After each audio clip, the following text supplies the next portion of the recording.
বলে দিয়েছেন যে আমার উপরে মৃত্যুর হুমকি রয়েছে, আমি যদি মরেও যাই আমার সন্তানদের জন্য লড়াই করবে, সন্তানরা যদি মরেও যায় তাদের সন্তানরা এর জন্য লড়াই করবে।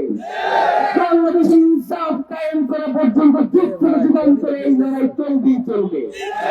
সুতরাং প্রিয় ভাইরা, আমাদেরকে এই লড়াই চালিয়ে দেওয়ার জন্য আমাদেরকে সেই প্রস্তুতি নিয়ে রাখতে হবে। আমরা বারবার রক্ত দিব না।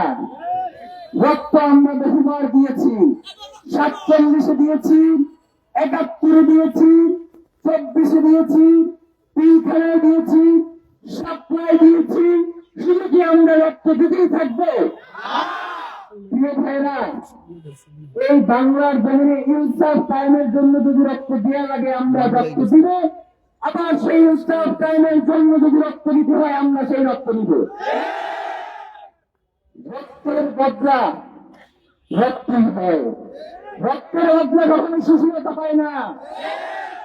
রক্তের বদলা আজকে শহীদ ওসমান হাদিকে যারা হত্যাযজ্ঞ করে তুলেছে, যারা শহীদ ওসমান হাদিকে কিভাবে হত্যা করা যায় সেই পরিকল্পনা বসে বসে করেছে, তাদের সাথে আর কোন সুশীলতা মানাবো না আমরা। তাদেরকে বাংলাদেশের মাটিতেই তাদের জানাজা এবং দাফনের ব্যবস্থা করব আমরা। তারা আমাদের জীবনকে জাহান্নাম বানাতে চায়, আমরা শাহাদাতের মধ্য দিয়ে তাদের জীবনকে জাহান্নাম বানিয়ে দেব। আমরা শহীদ ওসমান হাদির রক্তের সাথে কোন ধরনের বেঈমানি সহ্য করব না। প্রিয় ভাইয়েরা, শহীদ ওসমান হাদি আপনাদেরকে বারবার একটা কথা বলতো যে আমি 5 বছরের জন্য বাংলাদেশের রাজনীতি করতে আসি নাই, আমি বাংলাদেশের রাজনীতি পরিবর্তন করার জন্য এসেছি। যারা বাংলাদেশের রাজনীতিকে ক্ষমতা এবং দখলদারিত্বের মাধ্যমে রাজনীতি করতে চায়, আমি তাদের জন্য বাংলাদেশের রাজনীতিকে কঠিন করে দেওয়ার জন্য এসেছি।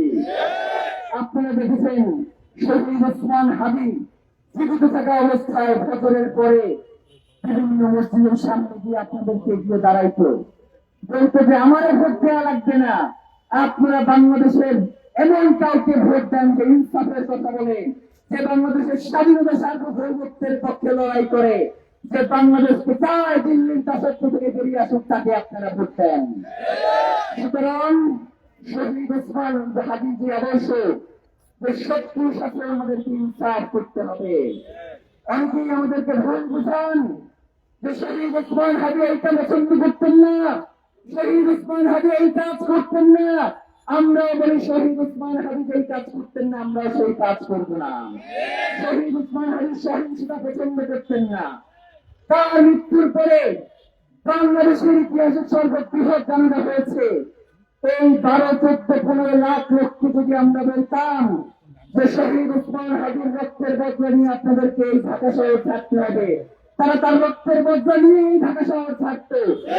আমরা তাদেরকে বলেছি যে কোন ধরনের সহিংসতার মধ্যে আমরা যাব না, আমরা বাংলাদেশকে কিছুই রাখতে যা যা করবার দরকার হয় আমরা তাই করব।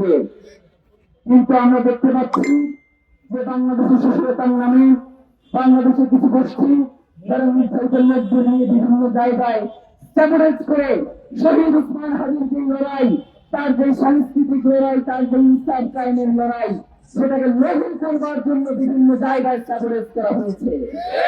এবং প্রতি সময়ে আমরা দেখতে পাচ্ছি যে তারা শহীদ ওসমান হাদির যে আদর্শ, সেই আদর্শকে বিলীন করে দেওয়ার জন্য বিভিন্ন ভাবে মিডিয়া, সোশ্যাল মিডিয়া যদি তারা প্রপাগান্ডা চালাচ্ছে। আমরা আপনাদেরকে বলে দিতে চাই, শহীদ ওসমান হাদি বাংলাদেশের জন্য এমন এক নক্ষত্র, শহীদ ওসমান হাদি বাংলাদেশের জন্য জিয়াইয়ের এমন এক প্রাণ। আপনারা যতই চেষ্টা করেন না কেন শহীদ ওসমান হাদিকে আপনারা কোনোভাবেই জনতা থেকে বিচ্ছিন্ন করতে পারবেন না। শহীদ ওসমান হাদি আবাবিল হয়ে আসমান থেকে বাংলার জমিনে নেমে আসবে। শহীদ ওসমান হাদি এই ইনকিলাব বাংলাদেশের মানুষের স্বাধীনতা সংগ্রামের কথা বলবে, তাদের জুলাইয়ের কথা বলবে, ইনসাফের কথা বলবে। এই যে মায়া, আমার মা এবং বোনেরা, শহীদ ওসমান হাদির মা এবং বোনেরা এই পেছনে এসে দাঁড়িয়েছে, তারা আমাদেরকে বলছে যে আমাদের সন্তানদেরকেও যদি এর জন্য রক্ত দিতে হয় আমরা তার জন্য এখানে এসে দাঁড়িয়েছি।